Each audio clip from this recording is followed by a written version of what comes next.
All right. As promised, we go to our guest line. If you happen to be watching us, you will see our guest here on QSportsTalk.com. So pleased to be joined by Joey Spallina as the Orange get set to take on Princeton for the right to go to the Final Four. Joey, great to have you on. Congrats on a big win over the weekend. How are you today? Good, yeah. I'm definitely doing better after Sunday. So Yeah. And that, you know what? It was an amazing game. You know, those of us in the media or the fans were there. We were all entertained. You guys, though, you did the hard part, coming back from down 8-2 at halftime, down 5 with like 11 minutes to go in the fourth quarter, and you figured out a way to get it done. I guess let's start with what opened the door for that comeback, because at halftime you guys were in a whole lot of trouble.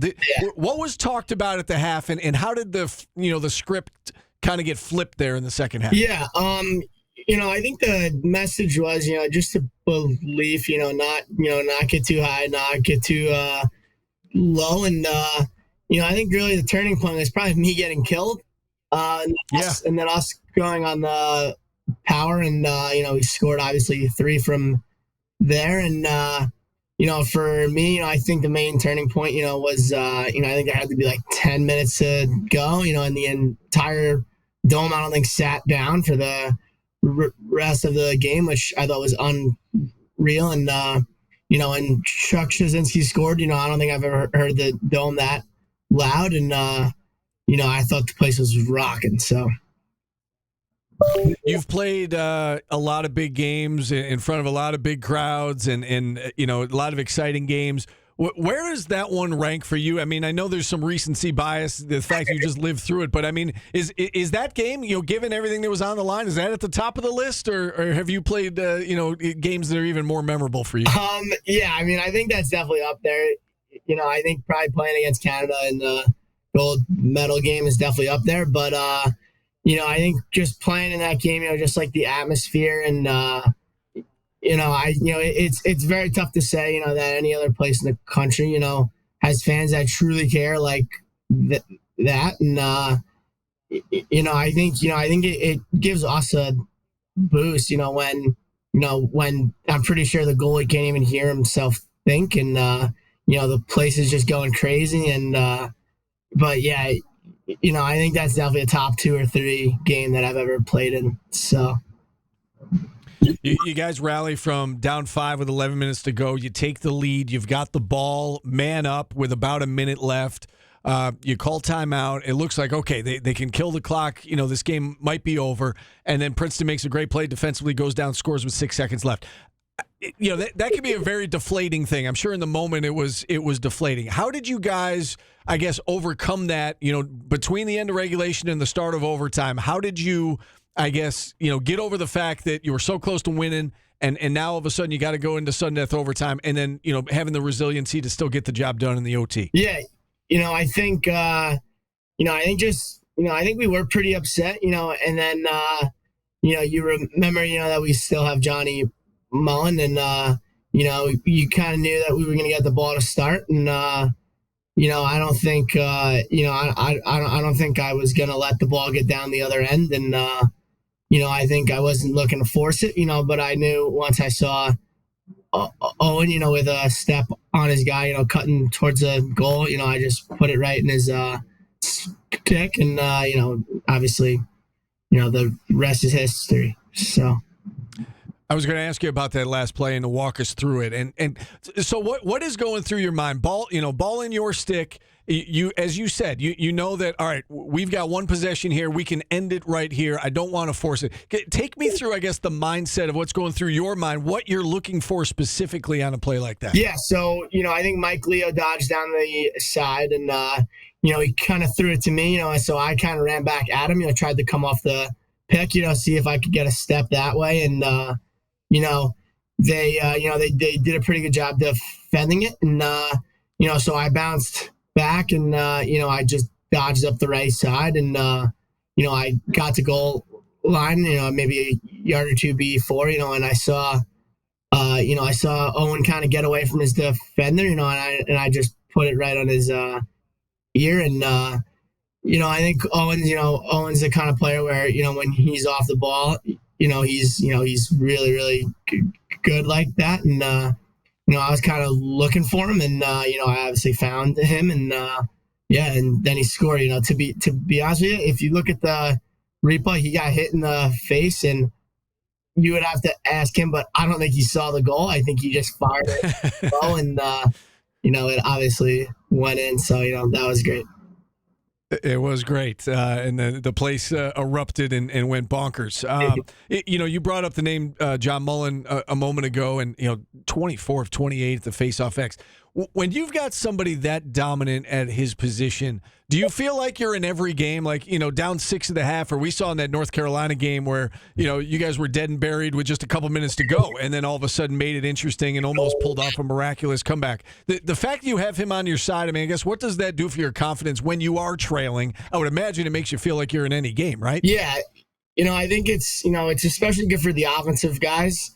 I think we know that we can go on a 3-4 goal, run kind of anytime that we want to, just because because of the way that Johnny was playing, so I don't think we were out of it at all. And I just think when Johnny's in the groove like that, I think it just gets our team and just kind of everybody juiced. And I think Johnny's been playing great, and I'm just I'm excited for him, and I think he's going to play great on Saturday. So.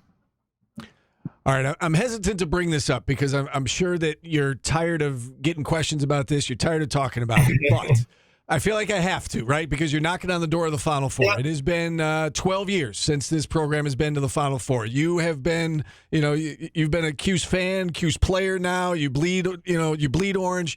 What would this mean to you and your teammates to, win this weekend? And I know that the job isn't over if you win this weekend. You guys want to take it all the way. But what would it mean to you to get this one and to end this drought and end that whole conversation and get this program back to the Final Four? Yeah, I think it would mean everything. I think, since I stepped foot on campus and, probably a year or two before it, once I committed, I kind of said, that I wanted to bring Cuse back, to the way that Cuse should be. And, that's, it's playing for championships and, kind of doing the stuff that we've been doing. And, I think we're right there. I think this week is going to be enormous. And, I think we've been prepping the right way. And, I'm just so excited to play. I'm so excited just to be back home on Long Island. And, it's going to be great. So. Do you have a feel for how many family and friends are going to be in attendance there?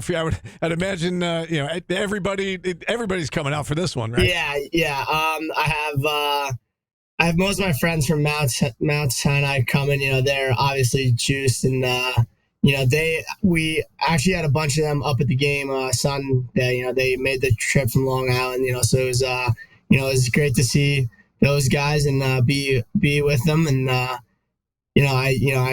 obviously can't wait, to see everybody. I think, I think my great great grandmother's gonna come. She's 94, so I cannot wait to see her. So that should be that's great. Amazing. Yep.